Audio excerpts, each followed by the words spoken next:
The rain tapped softly against the kitchen window, a rhythmic patter that seemed to echo the restless cadence of my thoughts. I stood there, leaning against the counter with a mug of coffee cradled in my hands, staring out into the gray morning. It wasn't unusual for me to feel this way, this low-grade hum of dissatisfaction, but today it felt sharper, more insistent, like an itch I couldn't scratch no matter how hard I tried. That my name is Alex. And if you asked me then what was wrong, I wouldn't have been able to give you a straight answer. Maybe it was the monotony of life, the same routine day after day, or maybe it was something deeper, something I hadn't dared to confront yet. At 32, I had built a life most people would call comfortable, a steady job as a graphic designer, a cozy apartment on the second floor of a quiet suburban building, and enough friends to fill up my weekends when loneliness crept too close. But comfort isn't always synonymous with happiness. And lately, I've been feeling like I was living someone else's dream instead of chasing my own. That's when I first noticed him. Not really noticed, not in the way your heart skips or your breath catches, but he was there, lingering at the edges of my awareness. His name was Daniel, and he lived 2 doors down from me. We weren't close. We exchanged polite smiles in passing, occasionally nodding hello when our paths crossed in the hallway or parking lot. He was married, which made him untouchable even in thought, so I never let myself dwell on him beyond those fleeting moments of acknowledgement. But today was different. Today, Daniel knocked on my door just as I was about to sit down with my laptop and lose myself in work. When I opened it, he stood there holding a plate covered in foil, his dark hair slightly damp from the rain, his cheeks flushed pink from the cold. He smiled, a warm, genuine smile that reached all the way to his eyes, and said, "Hey, Alex. My wife baked some cookies last night, and we thought you might want some." It was such a simple gesture, so ordinary, but there was something about the way he said it that stopped me short. His voice was smooth and steady, carrying a warmth that seemed to seep past my defenses without permission. I took the plate, mumbling a thank you, and watched as he lingered for a moment longer than necessary. There was a flicker of hesitation in his expression, as though he wanted to say something more, but decided against it. Then he nodded, turned, and walked away, leaving behind the faint scent of cologne mingling with the crisp air. That I closed the door and leaned back against it, clutching the plate tightly. The cookies smelled amazing, chocolate chip, rich and buttery, but they were the last thing on my mind. Instead, I found myself replaying the brief interaction over and over again, dissecting every word, every movement, searching for meaning where there probably wasn't any. What struck me most wasn't what he said, it was how he looked at me. For those few seconds, it felt like the world outside had faded away, leaving only the two of us suspended in time. Later that evening, as I sat alone in my dimly lit living room nursing a glass of wine, I caught myself thinking about Daniel again. This time, I let the thoughts wander, indulging in the curiosity that had been simmering beneath the surface all day. Who was he really? Beneath the polite exterior, beneath the wedding ring glinting on his finger, who was the man who had smiled at me like I mattered? And why did it feel like there was something unspoken between us? The truth was, I didn't know much about him. He and his wife, Emily, had moved into the building about 6 months ago. They kept to themselves for the most part, though Emily sometimes waved cheerfully from their balcony while watering her plants. She seemed nice enough, kind, friendly, the kind of person who radiated warmth wherever she went. And Daniel, well, Daniel was harder pinned down. He was quieter, more reserved, but there was a depth to him that intrigued me. Something about the way he carried himself suggested strength, yet vulnerability too, as if he were guarding a secret he couldn't quite bring himself to share. That as the hours passed, the memory of his visit refused to fade. It lingered in the corners of my mind, coloring everything else with its presence. By the time I finally drifted off to sleep, I realized something unsettling. I wanted to see him again, not because of anything specific he'd done or said, but because of the way he made me feel, alive, curious, achingly aware of my own heartbeat. Little did I know, that desire would set into motion a chain of events I could never have predicted. The next time I saw Daniel, it wasn't by chance. It was late on a Thursday evening, and I had just returned from the grocery store, arms laden with bags of produce and snacks I didn't really need but bought anyway, because it felt like something to do. As I fumbled for my keys outside my apartment door, One of the bags slipped from my grasp, spilling its contents across the tiled floor of the hallway. Apples rolled in every direction, cereal boxes crunched underfoot, and I muttered a string of curses under my breath as I crouched down to clean up the mess. That's when I heard his voice. Calm, steady, unmistakable. "Need a hand?" Before I could respond, Daniel appeared beside me, already scooping up an apple that had nearly reached the staircase. He wore jeans and a plain gray sweater, his sleeves pushed up to his elbows, revealing forearms dusted lightly with dark hair. There was no pretense in his offer, no hesitation. He simply knelt there beside me, helping without waiting for permission. "Thanks," I said awkwardly, avoiding eye contact as I gathered the last few items. My cheeks burned with embarrassment, though I wasn't sure why. Maybe it was the absurdity of the situation, or maybe it was the fact that he was so close I could smell the faint trace of soap on his skin. Whatever it was, I felt flustered, off balance, like the world had tilted slightly askew. "No problem," he replied easily, handing me the apple he'd retrieved. His fingers brushed mine briefly as I took it, and for a split second, time seemed to freeze. I forced myself to meet his gaze, expecting to find amusement or mild annoyance at my clumsiness. But instead, I saw only kindness. Something about that look made my chest tighten. Not unpleasantly, but enough to make me acutely aware of how near he was that we stood there for a moment longer than necessary, neither of us moving, until finally he broke the silence. "You okay? You seem distracted." I hesitated, caught off guard by the question. Did I seem distracted? Probably. But admitting it felt dangerous somehow, like opening a door I wasn't ready to walk through. "Yeah, I'm fine," I said quickly, forcing a smile. "Just tired, I guess." He nodded, though I got the sense he didn't entirely believe me. "Well, if you ever need anything, or if you just want someone to talk to, you know where to find me." The words were casual, almost throwaway, but they landed with surprising weight. For a brief moment, I wondered what it would be like to take him up on that offer, to sit across from him and pour out all the thoughts I kept locked away. But then reality reasserted itself, and I remembered who he was: married, unavailable, completely out of reach. "Thanks," I said again, this time softer. "I'll keep that in mind." He gave me another one of those warm smiles before stepping back, giving me space to unlock my door. "Good night, Alex." "Night," I murmured, watching as he turned and walked away, his footsteps fading into the quiet hum of the building. When I finally stepped inside and closed the door behind me, I leaned against it, exhaling slowly. My heart was racing, though I couldn't explain why. It wasn't as if anything significant had happened. We'd barely exchanged 10 sentences. But still, the encounter lingered in my mind long after it ended. Over the next few days, I found myself replaying it over and over again, dissecting every detail. Why had he stopped to help me? Was it truly as simple as neighborly kindness? Or was there something more beneath the surface? And why did his presence affect me so deeply? These questions gnawed at me, pulling me into a spiral of self-doubt and confusion. Part of the problem was that I didn't trust my own feelings. I'd always known I was attracted to men. It wasn't something I struggled with or questioned, but acting on those feelings had never been easy.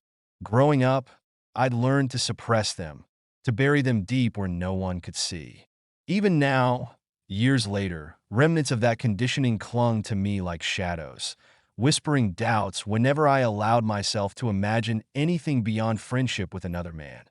And Daniel complicated things further. Not only was he married, a fact that should have been enough to extinguish any flicker of attraction, but he also embodied everything I admired yet feared in others. Confidence tempered with vulnerability, strength laced with sensitivity. Being around him stirred emotions I didn't know how to process, making me feel both exhilarated and terrified in equal measure. Still, I couldn't stay away. Over the following weeks, our paths crossed more frequently, sometimes intentionally, sometimes not. Once, I ran into him while taking out the trash. Another time, we bumped into each other in the lobby as he was heading out to grab coffee. Each encounter left me feeling unsettled, unsure whether I wanted to retreat into solitude or chase after the connection I sensed simmering between us. One particularly memorable interaction occurred during a power outage. A storm had rolled through overnight, knocking out electricity throughout the building. By morning, the hallways were dim and eerily silent, lit only by the pale light filtering through windows. I was sitting on the floor outside my apartment, scrolling aimlessly on my phone in hopes of conserving battery, when Daniel emerged from his unit carrying a flashlight. "Hey," he said, spotting me. "Mind if I join you?" I shrugged, trying to play it cool despite the sudden rush of nerves. "Sure. Looks like we're stuck here for a while." He settled down beside me, angling the flashlight so its beam illuminated the wall in front of us. For a while, neither of us spoke, content to listen to the distant rumble of thunder and the occasional drip of rainwater leaking through the roof. Then, unexpectedly, he broke the silence. "So, what's your story, Alex?" The question caught me off guard. "My story? Yeah, like, who are you when no one's watching? What makes you tick?" He glanced at me sideways, his expression curious but unassuming. "You strike me as someone with layers." I laughed nervously, unsure how to respond. No one had asked me something like that in years, not genuinely at least. Most people were satisfied with surface-level answers, happy to skim over the complexities rather than dive deeper. But Daniel, he seemed genuinely interested, like he cared about uncovering the truth hidden beneath the facade. "I don't know," I admitted after a pause. "I guess I'm still figuring that out." "That's fair," he said thoughtfully. "Most of us are, aren't we? Just trying to piece together who we're supposed to be." His words resonated with me in a way I hadn't anticipated. They reminded me of my own struggles, the constant tug-of-war between who I wanted to be and who I thought I was expected to be. For a moment, I considered opening up to him, sharing some of the fears and insecurities I carried around like weights. But then I remembered Emily, her bright smile and cheerful demeanor, and guilt washed over me like a tidal wave. "You must have it pretty figured out," I said instead, deflecting the focus onto him. "You've got a great wife, a nice life." He chuckled softly, though there was a hint of sadness in his tone. "Things aren't always as perfect as they seem." Before I could press further, the lights flickered back on, bathing the hallway in artificial brightness. We blinked against the sudden change, laughing awkwardly as we climbed to our feet. "Well, duty calls," Daniel said, gesturing toward his apartment. "Thanks for keeping me company." "Anytime," I replied, though the words felt hollow. As he disappeared behind his door, I couldn't shake the feeling that we'd been on the verge of something profound, something neither of us was quite ready to confront. But even as doubt and fear whispered warnings in my ear, one thing became clear. Whatever this was between us, it wasn't going away anytime soon. The days that followed the power outage felt different, though I couldn't quite put my finger on why. It wasn't as if anything monumental had changed. Daniel and I still exchanged polite smiles in passing, still shared the occasional small talk when our paths crossed, but there was an unspoken shift in the air, a subtle current of awareness that hadn't been there before. It was in the way he lingered just a little longer during conversations, his gaze holding mine with quiet intensity. It was in the way my pulse quickened whenever I heard his footsteps approaching, even when logic told me it shouldn't point one Saturday afternoon. I found myself sitting on the balcony of my apartment, nursing a cup of tea and trying to focus on a book I'd been meaning to read for weeks. The sun was warm against my skin, the breeze carrying the faint scent of blooming flowers from somewhere nearby. For once, the world felt peaceful, almost serene. That is, until I heard Daniel's voice calling up from below. "Hey, Alex. You busy?" I leaned over the railing to see him standing in the courtyard, dressed casually in a faded t-shirt and jeans, holding what looked like a frisbee. His hair was tousled, his face flushed with exertion, and for a moment, I forgot how to breathe. "Oh no," I managed to stammer. "Why?" He grinned, tilting his head back to look at me. "Emily's out running errands, and I thought maybe you'd want to toss this around for a bit. Get some fresh air." The invitation caught me off guard. Part of me wanted to decline, to retreat into the safety of solitude where I wouldn't have to confront the growing tension between us. But another part, the reckless, curious part, was already nodding before I could think better of it. "Sure," I called down, setting my tea aside. "Give me a minute." By the time I made it downstairs, he was waiting for me near the grassy patch at the center of the courtyard, spinning the frisbee absently in one hand. He tossed it lightly into the air as I approached, catching it effortlessly. "Ready?" he asked, his tone teasing but warm. "As ready as I'll ever be," I replied, forcing a smile despite the nervous flutter in my stomach. We moved to opposite ends of the clearing, the distance between us feeling both comforting and maddeningly inadequate. When he threw the frisbee toward me, I fumbled the catch, nearly dropping it entirely. He laughed, a rich, genuine sound that made my chest tighten, and jogged over to retrieve it. "You okay there?" he teased, handing it back to me. "Or do I need to give you pointers?" "I'm fine," I muttered, though my cheeks burned with embarrassment. "Just out of practice." "Well, lucky for you. I've got plenty of patience." His grin widened, and something about the way he said it, so casual, so confident, made my heart skip a beat. I forced myself to focus on the game, determined not to make a fool of myself again. As we played, the awkwardness began to melt away, replaced by an easy rhythm that felt surprisingly natural. Our movements synced without effort, the frisbee arcing through the air like a silent conversation neither of us needed to articulate. At one point, I dove to catch it just as he lunged forward, and we collided mid-stride, stumbling backward into the grass. For a split second, we were tangled together, his hands braced against my shoulders to steady himself, his breath warm against my cheek. "Sorry," he murmured, pulling back quickly, though his eyes lingered on mine for a moment too long. My pulse raced, the memory of his touch lingering even after he stood and offered me a hand up. "No problem," I said, brushing dirt off my jeans as if it would somehow erase the heat rising in my cheeks. "Guess I'm still rusty. Or maybe I'm just too competitive," he joked, tossing the frisbee again to break the tension. We laughed it off, but the moment stayed with me, replaying itself in vivid detail long after we'd called it quits and gone our separate ways. That evening, as I lay in bed staring at the ceiling, I couldn't stop thinking about the way he'd looked at me earlier. That flicker of something unspoken, something raw and electric. It terrified me, not because I didn't understand it, but because I did. Too well. And yet, I couldn't bring myself to push him away. A few nights later, I received a text from Daniel. "Up for some company? Emily's working late, and I could use someone to talk to." My heart leapt at the message, though I tried to play it cool as I typed out a reply. "Sure, come on over." When he arrived, he carried with him a six-pack of beer and a sheepish smile. "Hope you don't mind," he said, holding up the bottles.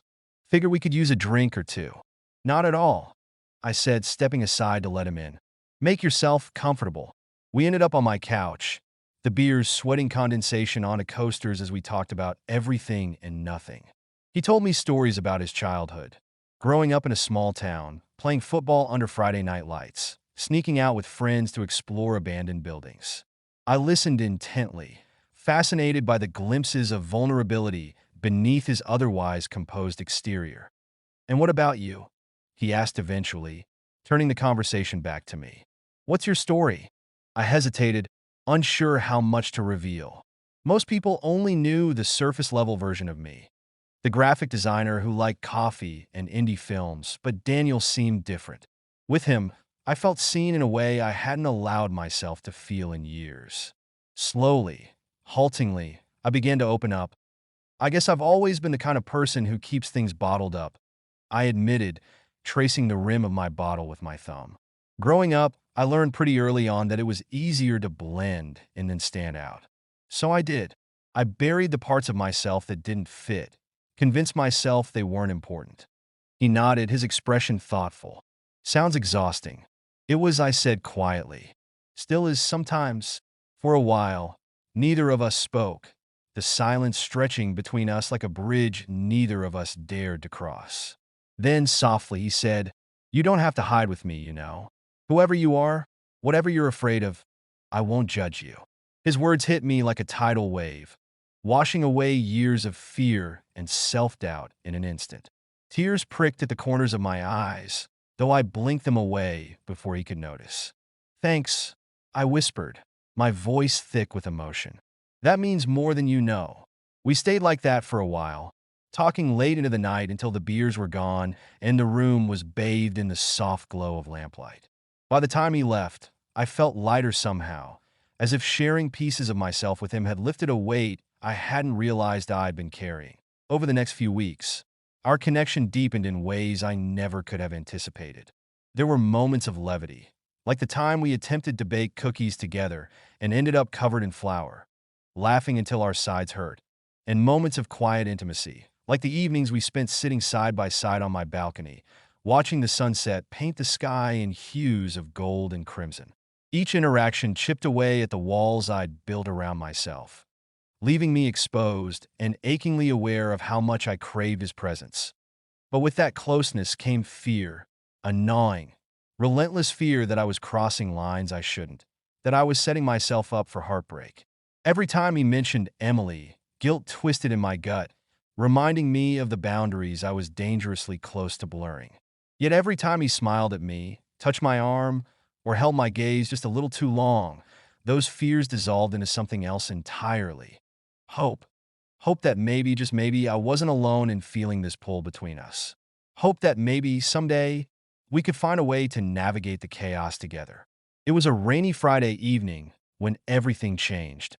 The kind of rain that soaked through clothes and plastered hair to foreheads, relentless and unyielding.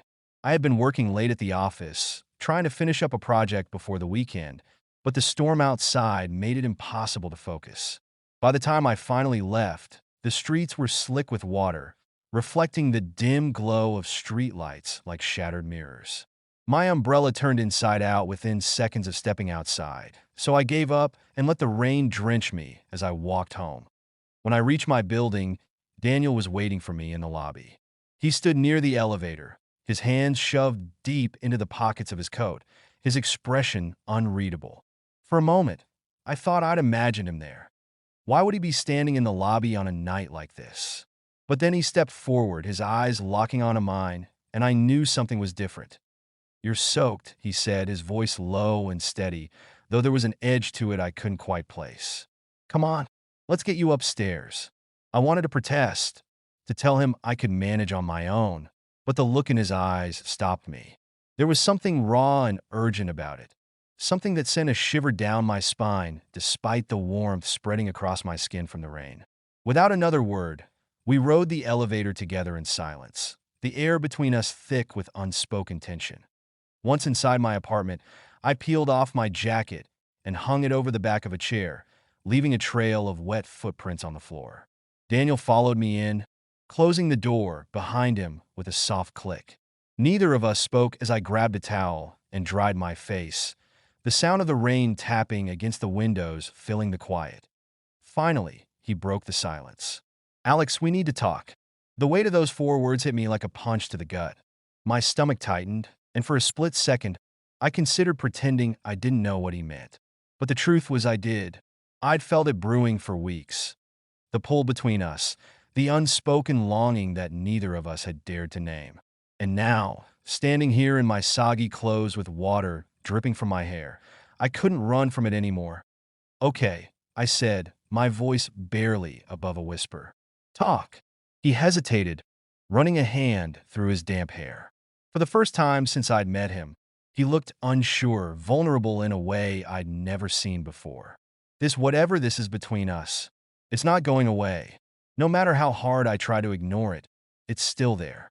Every time I see you, every time we talk, it's like he trailed off, shaking his head as if searching for the right words. "Like what?" I prompted, my heart pounding so loudly I was sure he could hear it. "Like I'm drowning," he admitted, his gaze meeting mine with startling intensity. "And the only thing keeping me afloat is you." The room seemed to tilt slightly, the world narrowing to just the two of us. My breath caught in my throat, and I took a step back, needing space to process what he'd just said. "Daniel, you're married." I reminded him, though the words tasted bitter on my tongue. "You have Emily. You can't—" "I know," he interrupted, his voice rising with frustration. "God, Alex, I know. Do you think I don't feel guilty every single day? But I can't keep lying to myself or to her. Not anymore." His confession hung in the air, heavy and suffocating. I wanted to believe him, to trust that what he was saying was real, but fear clawed at the edges of my mind. What if this was all a mistake? What if giving in to these feelings would only lead to pain for both of us? And what happens after tonight? I asked, my voice trembling. What happens when the storm passes and reality sets in? I don't know, he admitted, his shoulders slumping under the weight of his uncertainty. All I know is that I can't keep pretending I don't feel this way. I can't keep pretending I don't want you. The vulnerability in his voice broke something inside me. All the walls I'd built, all the fears I'd buried, they crumbled in an instant, leaving me exposed and achingly aware of how much I wanted him to. Before I could stop myself, I crossed the distance between us, my hands reaching for his face. His skin was cool from the rain, but his eyes burned with heat as they locked onto mine. Are you sure about this? I whispered, my thumb brushing lightly over his cheekbone. Because once we cross this line, there's no going back. He didn't answer with words. Instead, he leaned into my touch, closing his eyes for a brief moment before pulling me closer. His lips met mine in a kiss that was equal parts desperation and tenderness, sending sparks shooting through my body. It wasn't perfect. Our movements were clumsy, our breathing uneven, but it didn't matter. In that moment, nothing else existed except the two of us. Tangled together in a storm of emotion and desire, we stumbled backward until my back hit the wall, his hands sliding down my arms to grip my wrists gently. His kisses grew deeper, more insistent, each one unraveling me further until I wasn't sure where I ended and he began. Somewhere in the haze of passion, I heard him murmur my name against my lips, his voice rough with need. I've wanted this for so long, he confessed between kisses, his breath hot against my skin. So damn long. So have I admitted, my fingers tangling in his hair as I pulled him closer. The admission felt like a release, like letting go of a weight I hadn't realized I'd been carrying. For the first time in years, I allowed myself to fully embrace the truth. I wanted him, needed him, and I didn't care about the consequences anymore. Today, as the night unfolded, the boundaries we'd carefully maintained dissolved completely. We moved to the bedroom, shedding layers of clothing and metaphorical armor until there was nothing left between us. Every touch, every whispered word, carried the weight of emotions we'd kept hidden for far too long. It wasn't just physical. It was a merging of souls, a collision of two people who had been searching for connection without even realizing it. When it was over, we lay tangled together beneath the sheets, the sound of rain still drumming softly against the window. Neither of us spoke for a long time, the enormity of what had just happened settling over us like a heavy blanket. Finally, Daniel broke the silence.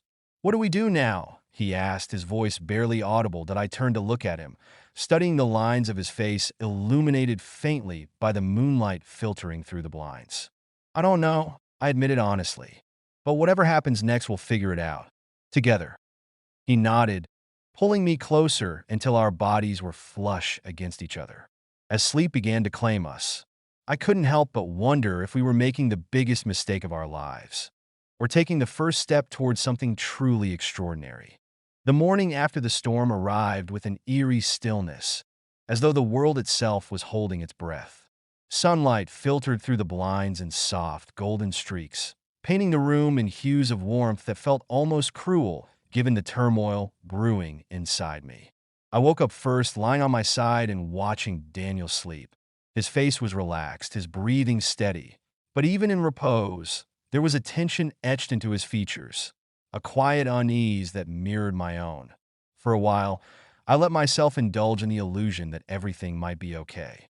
That last night had been more than just a fleeting moment of weakness, more than a reckless surrender to emotions we couldn't control. But reality crept in slowly, like frost spreading across glass, until it became impossible to ignore. This wasn't just about us anymore. It was about Emily, about promises broken and lives upended, about the fragile web of trust and loyalty we'd shattered without fully understanding the consequences. When Daniel finally stirred, he blinked awake with a start, his eyes darting around the room before landing on me. For a moment, neither of us spoke. Then, softly, he said, "Hey, hey, I replied, forcing a smile that didn't quite reach my eyes. The silence stretched between us, heavy with unspoken questions and fears. Eventually, he sat up, running a hand through his disheveled hair. We should probably talk. I nodded, though dread coiled tightly in my chest. Talking meant facing the truth, and I wasn't sure I was ready for that. Not yet. Still, I swung my legs over the edge of the bed and grabbed a pair of sweatpants from the floor, pulling them on before sitting cross-legged across from him. What happens now? I asked, echoing his question from the night before. My voice sounded distant, detached, as if someone else were speaking for me. He sighed, rubbing his temples as though trying to ward off a headache. I don't know. This changes everything. For both of us. His words hung in the air, sharp and final. They weren't wrong, but hearing them aloud made my stomach churn. Everything had changed. There was no going back to the way things were before. The polite smiles, the casual conversations, the carefully maintained distance. Whatever bond we'd formed had crossed into dangerous territory, and now we were left to pick up the pieces. Over the next few days, life felt surreal, like walking through a dream where nothing was quite real. Daniel returned to his apartment early that morning, promising to speak with Emily as soon as possible. But each day that passed without news left me increasingly anxious, my mind spiraling into worst-case scenarios. What if she found out another way? What if she hated me? Or worse, what if she blamed herself? Meanwhile, guilt gnawed at me relentlessly. I tried to distract myself with work, throwing myself into projects with obsessive focus. But even then, thoughts of Daniel lingered at the edges of my consciousness. At night, I lay awake staring at the ceiling, replaying every detail of our encounter, wondering if I'd made a terrible mistake. Then came the knock on my door, a sound so ordinary it shouldn't have sent my heart racing.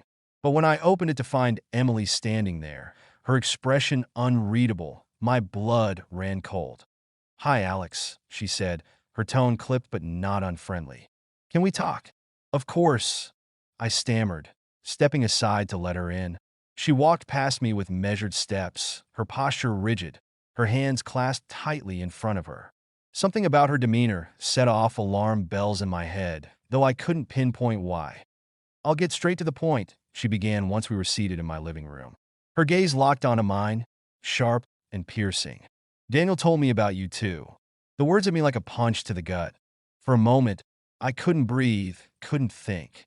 All I could do was stare at her, my mouth opening and closing uselessly as panic surged through me. "He did." I managed to choke out, my voice barely audible. She nodded, her jaw tightening. "Yes," he said. "Well, he said a lot of things. Things I'm still trying to process." She paused, looking down at her hands before continuing. "I need to understand something, Alex. Did you know how serious he was about this? About leaving me before last night?" Her question caught me off guard. "Leaving you?" I repeated, my voice cracking slightly. "He's a leaving?" "He says he is," she replied, her tone tinged with bitterness. "But I don't know what to believe anymore. So I'm asking you, did you encourage him? Did you push him toward this decision?" "No," I exclaimed, shaking my head vehemently. "Emily, I would never, because it feels like betrayal," she interrupted, her voice rising slightly.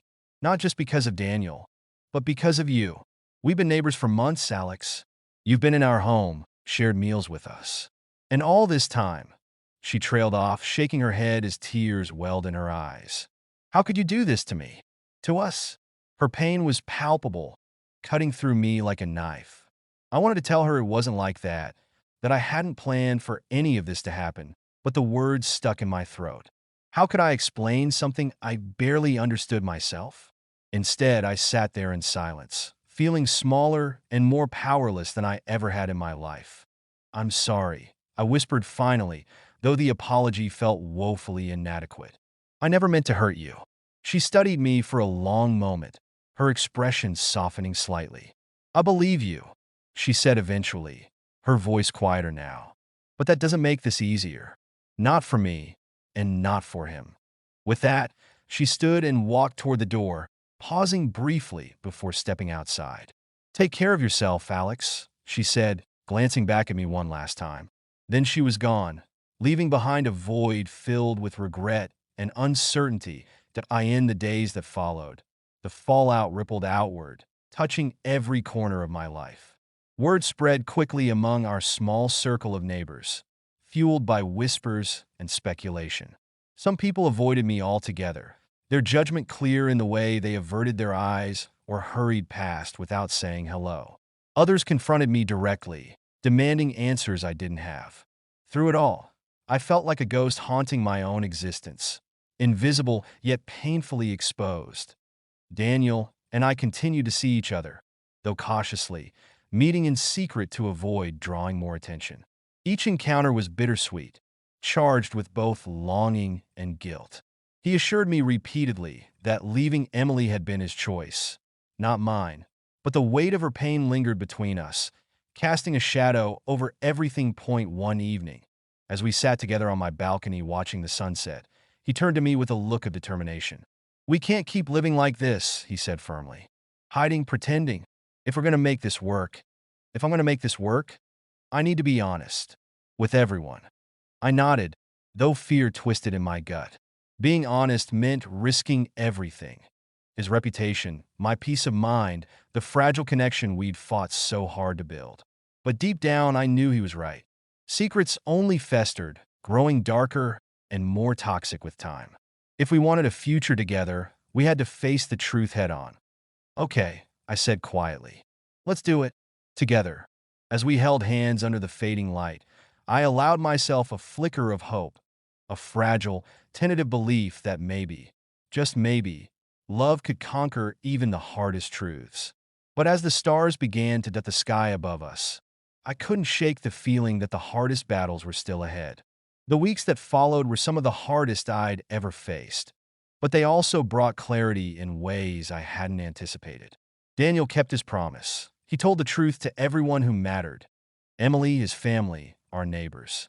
It wasn't easy. There were tears, raised voices, and moments when it felt like everything might unravel completely. But through it all, he stood firm, refusing to let fear dictate his choices.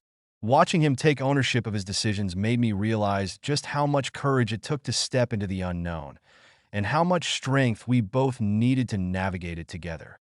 Emily handled things with a grace I didn't expect, though her pain was undeniable. She moved out of their shared apartment shortly after their separation became official, leaving behind an emptiness that echoed in the hallways of our building. Occasionally, I'd catch glimpses of her walking briskly to her car or chatting with another neighbor, her smile polite but distant. Each time, guilt tugged at me, reminding me of the role I'd played in fracturing her life. But she never confronted me again, and eventually, her presence faded from my daily thoughts. Not because I stopped caring, but because I had to focus on what lay ahead. Daniel and I began rebuilding our lives slowly, cautiously, as if testing the ground beneath us for cracks. We found a small apartment on the other side of town, far enough away to escape the whispers, but close enough to remain tethered to the world we knew.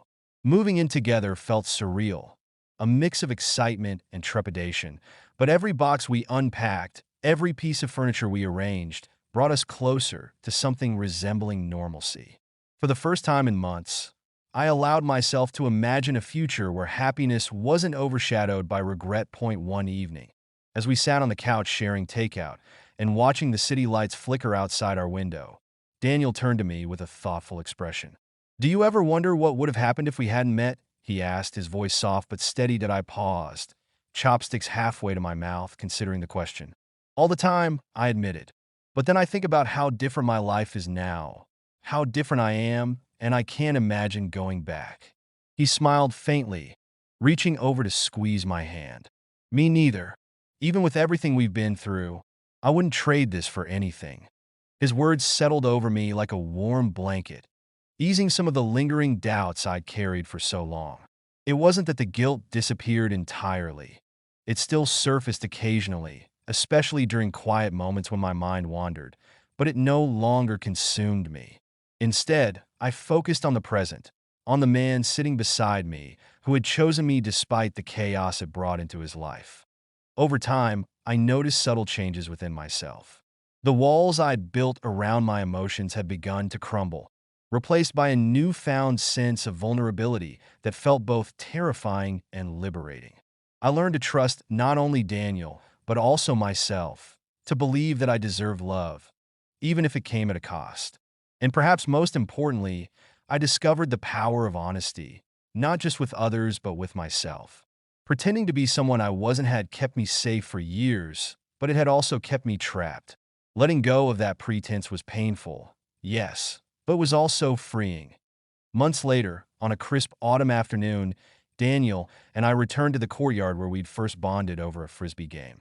The trees surrounding the space were ablaze with fiery reds and oranges, their leaves crunching underfoot as we walked hand in hand. It felt symbolic somehow, a reminder of how far we'd come since those early days of tentative friendship. "I never thought I'd end up here," I said, breaking the comfortable silence between us. "With you, I mean?" "Neither did I," he replied, squeezing my hand gently. "But I'm glad I did." We stopped near the grassy patch where we'd laughed and stumbled and collided, memories flooding back with startling vividness. For a moment, we simply stood there, taking it all in, the colors, the sounds, the weight of everything unsaid hanging in the air. Then softly, Daniel spoke again. I used to think love was supposed to be simple, that if it was real, it wouldn't hurt so much. But now," he trailed off, shaking his head slightly, "now I think maybe the best kind of love is the one that challenges you, the one that forces you to grow, even when it scares you." I nodded, feeling the truth of his words resonate deep within me. Love wasn't perfect. It was messy, complicated, and sometimes achingly difficult. But it was also beautiful in its imperfection, a testament to the lengths we'll go to for connection, for belonging. As we left the courtyard and headed home, I couldn't help but feel a profound sense of gratitude for Daniel, for the journey we'd taken together, and for the person I'd become along the way. Life wasn't without its scars, but those scars told a story of resilience, of choosing to embrace love even when it meant risking everything. And as we stepped through the door of our apartment, the warmth of the space enveloping us like a hug, I realized something important. Happiness wasn't about avoiding pain. It was about finding someone who made the pain worth it.